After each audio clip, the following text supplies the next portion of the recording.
Thank you for joining us on election night.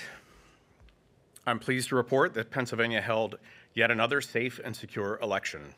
Pennsylvania voters made their voices heard in this municipal election, and in one county, voters still have another hour to do so. Democracy happened in the Commonwealth today thanks to the hundreds of election officials in our 67 counties and approximately 45,000 poll workers, as well as the dedicated staff at the Pennsylvania Department of State. These public servants staffed 9,163 polling places for over 13 hours so their neighbors could choose who will serve as their local elected officials. As of now, just after 9 p.m., polls remain open in Chester County because of a court order. Earlier this morning, Chester County officials informed the department staff that its poll books did not include the names of county voters registered with third parties or unaffiliated voters. Members of our department helped county officials create supplemental poll books that included the list of county voters whose names had been earlier omitted. And the county then delivered those to all polling places in the county for use. Before the supplemental poll books were delivered, affected voters voted by provisional ballot at their local polling place. Later in the day, a court order extended polling place hours in the county until 10 p.m. Voters in line by 8 p.m. voted by regular ballot. All county voters in line after 8 p.m. are voting using provisional ballots as required by law. There are a few other isolated issues reported throughout the day, as there sometimes are. Our staff worked hand in hand with counties so voters could still cast their ballots. The department provided quick assistance, fulfilling its critical role supporting our county officials. Now our attention turns to counting all eligible ballots. Tonight, across the Commonwealth, election workers are diligently counting paper ballots cast at the polls earlier today and mail ballots returned over the last several weeks. Registered voters requested more than 1.13 million mail ballots for this election, and as of 8 p.m., more than 80% of those ballots had been returned. It's important to remember that counties could not begin counting those mail ballots until 7 o'clock this morning in Pennsylvania, and the last of those ballots were received by 8 p.m. tonight, only about an hour or so ago. We know everyone wants results as soon as possible, but counties must first make sure every eligible ballot is accurately and securely counted, and that is a process that takes time. You can find the latest unofficial results as counties submit them on the Department of State's website at electionreturns.pa.gov. Remember, these results are unofficial until certification occurs in a few weeks. Finally, I want to thank our partners at the federal, state, and county government level who worked hard to ensure the safety and security of this election. And now I'm happy to answer any questions you might have. Yes. Hi, thank you for being here. Of course, thank you. Can you tell me a little bit about a threat that had occurred at a Dauphin County polling location? It was at the Paxtonian Elementary School around 3 p.m. That's right. Our understanding was that there was a bomb threat targeting that school. Our department immediately reached out to the election director of Dauphin County. Our understanding was that it prevented voting from taking place for approximately 20 minutes, and approximately 20 voters were turned away during that time, and then the polling place was reopened. It's also understanding from the election director there that the threat was not in any way specific to this election, although the threat did affect voting for a short period of time at that polling place in Dauphin County. And was this one of numerous polling locations that had received a threat across the Commonwealth, or was it just this one? My understanding is it's the only polling place that received a threat this election. It's curious these days to actually describe things like it's the only place, because we have, in some previous elections, had this occur as it's happened across the country with greater frequency, unfortunately. But it's something we prepare for, it's something our counties prepare for, and make an assessment whether a threat is credible or not to determine what the correct remedial steps would be to allow voting to continue uninterrupted. Carter. Yes, thank you. Mr. Secretary, do you have any more information about what the specific cause of the poll book printing error was in Chester County? It appears that when Chester County did what's called a poll book extract, as in prior to poll books being printed, and voters in Chester used or poll workers in Chester used printed poll books, that extract only included voters who were registered in the major parties, meaning voters who were registered Democratic and voters who were registered Republican, and did not include anyone else. That is something that you sometimes see counties do correctly in a primary election where there are no ballot questions and independent voters or non-affiliated voters or third-party voters aren't able to participate in that primary election.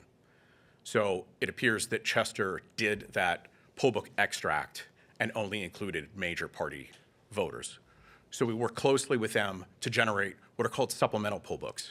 Supplemental poll books are used very frequently in elections for voters who registered at the very last minute but before the deadline, but after poll books are sent to be printed. And then they're distributed throughout the county for any precinct where a voter registered but did not appear in the poll book prior to it being printed. In this case, that was a larger number of voters, certainly far larger than what you would normally have in a supplemental poll book.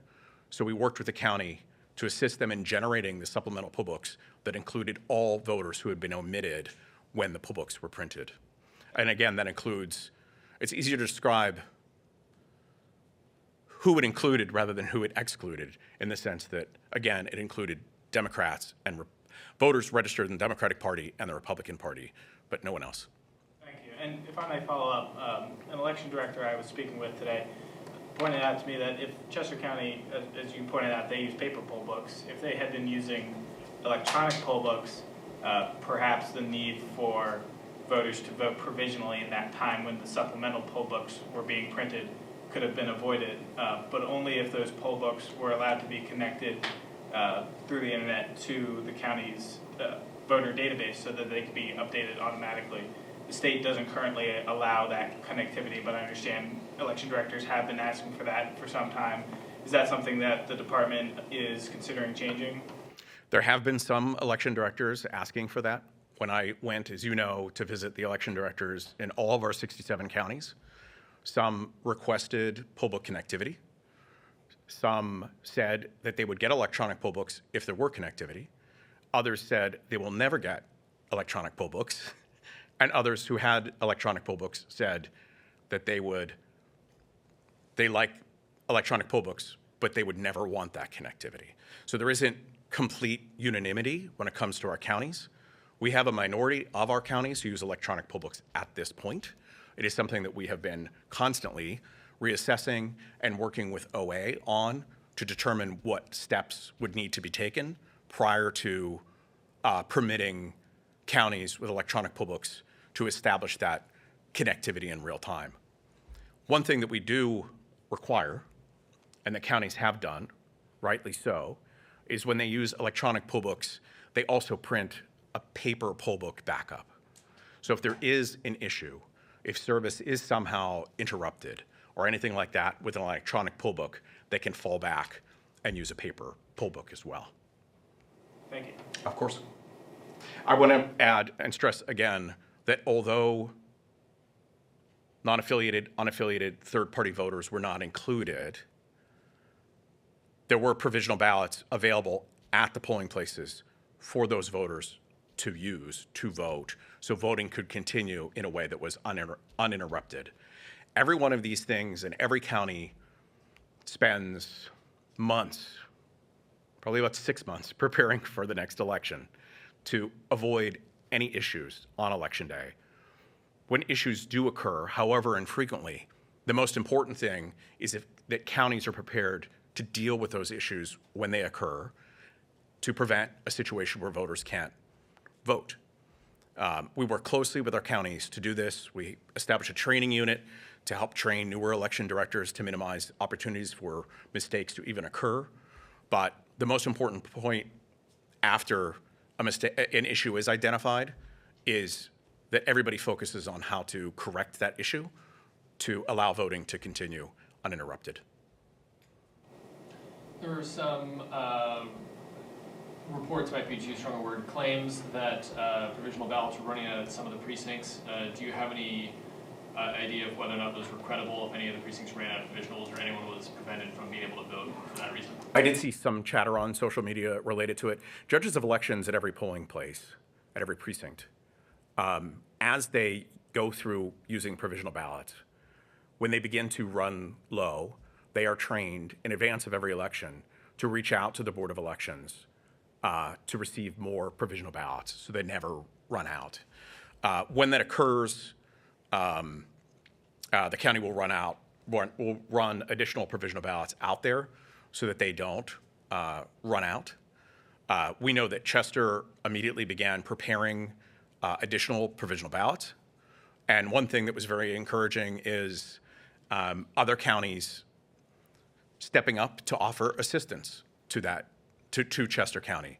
So Philadelphia County and Delaware County provided additional provisional ballot envelopes, which are more difficult to generate in real time, so that Chester would have access to the resources that it needed and the materials that it needed to provide additional provisional ballots to its polling places, which is encouraging to see. You know, you have 67 counties, but really everyone cares that everyone else is successful, and everybody wants everyone else to be successful. And, you know, no county wants to be in a position on election day where they face challenges like this. So the fact that other counties really stepped up to assist Chester, I think, is encouraging. And a clarification on the poll book extract. So that was an extract that was performed for the current status of registered voters only for the major parties and not a repeat of the May primary extract? That's my understanding, because if it had been, let's say, reprinting the primary extract, it would not have included Democratic and Republican voters who registered to vote after the primary. And I haven't heard any suggestion that those voters were not captured in the poll book extract that they did. So it is, again, typically an extract that you would use in a primary election and never use in a general election. May I ask another? Of course. So in different systems, sort of different foundational issues that led to this problem as to Cambria in the fall, where their ballots were misprinted with the timing marks. Yes. But they both resulted in sort of a similar phenomenon of near the election, there has to be a bunch of files exported and led for printing, and then the whatever mechanism that could have been used to check to make sure that was accurate wasn't included. So is there an indication that election offices are running, on thin margins? Is election administration being pressured in a way where these mistakes are increasing in frequency, or is this just one of those things where there happens to be a couple of mistakes that happen back to back? We require, as you know, all counties to conduct logic and accuracy testing prior to every election to make sure that you don't have issues. That logic and accuracy testing is focused on making sure that when voters vote, their choices are tabulated accurately and recorded accurately. In this case, it involved a poll book extract, and counties, I know certainly ours did, would check poll books in advance prior to distributing them to make sure that the things looked, right and accurate in advance. But we'll certainly be meeting with Chester County. We'll be meeting with their vendors, just as we do after every election, whenever there are issues, to find out what we can do and what authority we have to require any other additional steps for counties to take to avoid any issues from occurring on Election Day. I have one final question. Please. Was there an issue earlier in the day with the state's daily mail-in ballot report? We were having some trouble downloading it on multiple devices. Not sure if that was something that was experienced across the state, maybe? It's not an issue that I heard in the course of the day. Okay, I'm not denying that that could have happened, but it's not something that I heard. thank you. Carter. Yes, kind of along the lines of Jordan's last question, Luzerne County also had an issue during Election Day that presumably might have been caught during logic and accuracy testing. I'm sure you saw their Supreme Court race was mislabeled as Superior Court. Do you have any indication how that happened and why it wasn't caught in pre-election testing? And additionally, this hasn't been the only issue Luzerne County has experienced with this election alone. Do you have any idea of what's happening there? Luzerne County over the past several years has had a lot of turnover. Fortunately, a couple years ago, they brought in a new election director who I think has done an excellent job. Is very dedicated, attends our trainings and all the rest. I did see the issue that you describe. Just to be clear, the Supreme Court retention, the title of the race was accurate, retention for Supreme Court. What's called the question, which is should this justice be retained for, and it said Superior Court instead of Supreme Court. The ballot that is printed out also had it accurate and titled accurately. So the only place where it occurred was in the description of the race. One thing that is important is it only came to our attention at around 12:30 today. It was not something that I think, in our understanding, anyone even noticed prior to that. So hopefully it would not have had an impact in voters making a selection at all, because again, the title was accurate. The ballot, the voter proofs was accurate, but the description for that race said Superior and not Supreme Court. That's less of a logic and accuracy issue and more of a proofing issue. In my experience running elections, high turnout elections are challenging in their own way. But this particular election cycle for our counties is by far the most challenging. With the number of races, with the number of candidates, with all of the retention races and all the rest, it is one of the most complex elections for any county to run. For example, in Philadelphia, when you vote by mail, the entire second page was all retention races for Supreme, Superior, Commonwealth, Common Pleas, Municipal, and all that. Plenty of other counties have coroners running, or township supervisors, or school board members, or all the rest. And that's one thing that makes this election cycle particularly challenging when it comes to proofing all of those things. The proof that the county provided us in advance, because we do proof state offices, statewide offices, anything like that, that was correct. Jordan. Again, there's this situation where the proofing that where they provide to you was accurate in advance, but then when they go to do the actual export for the election, there's an error. Is there something within,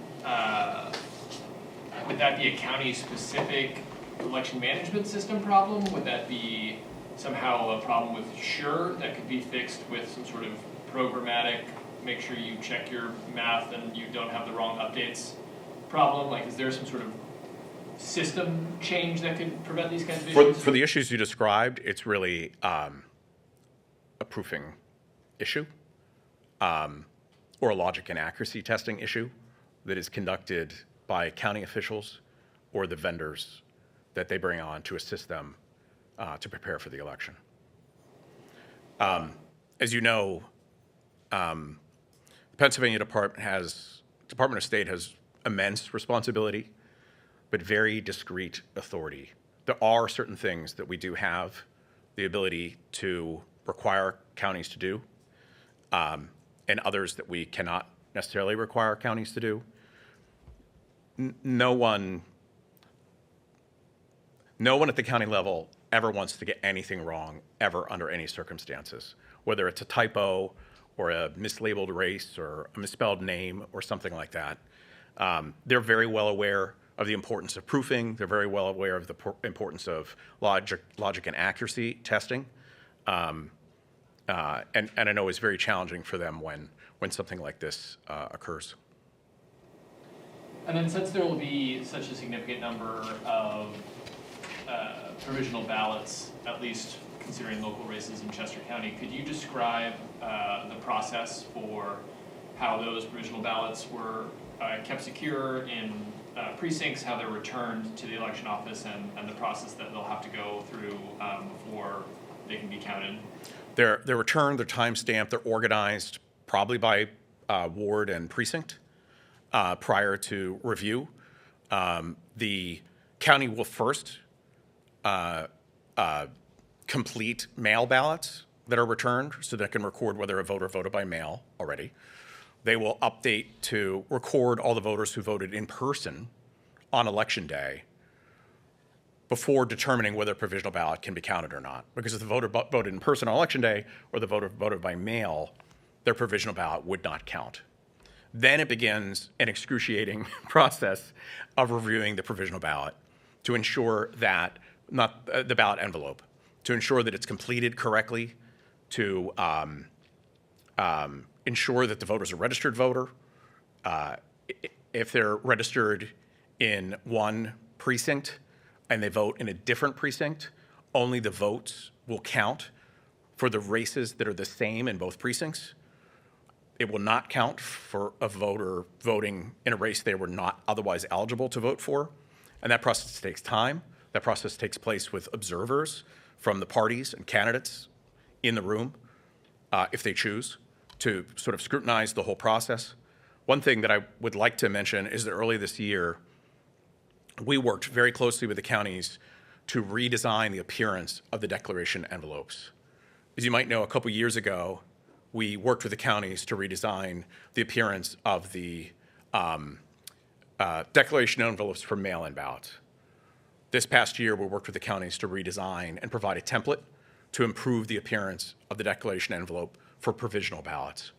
Many counties opted to have new ballots printed, ballot envelopes printed, to use this new template, which is more user-friendly and will minimize the opportunity for mistakes the same way that the mail-in ballots did. Thank you. I don't anticipate a need for another press conference later this evening. If any other issues do arise, we'll make sure to notify everyone and alert them. Jordan. One more question for you. Of course. So if I understand correctly, the provisional ballot review process can be observed by the major parties. But given that the number of people who were submitting provisional ballots in this race were people who were independents or third-party affiliated, is there not a mechanism for media or any other kind of representatives who are not affiliated with major parties to observe this, or are they excluded? I would approach Chester County to find out how they are going to arrange it. I can only speak from my own experience. We set up like an area for press to be present to observe kind of the process, but I would reach out to Chester about what procedures they expect and how accommodating they can be, obviously within the confines of the law, as they conduct the provisional ballot review process. Okay. Yeah, thank you all. I also want to mention, I thank the voters and I thank the poll workers and I thank everybody else. I always want to make a point of thanking you all for the important role that you have in educating voters about elections, especially at this time where people have so much access to information and so much of that information is incorrect. So the role that you play in really strengthening confidence in our election process and in our democratic republic is something that I very much appreciate and just want to express that to you. Thank you.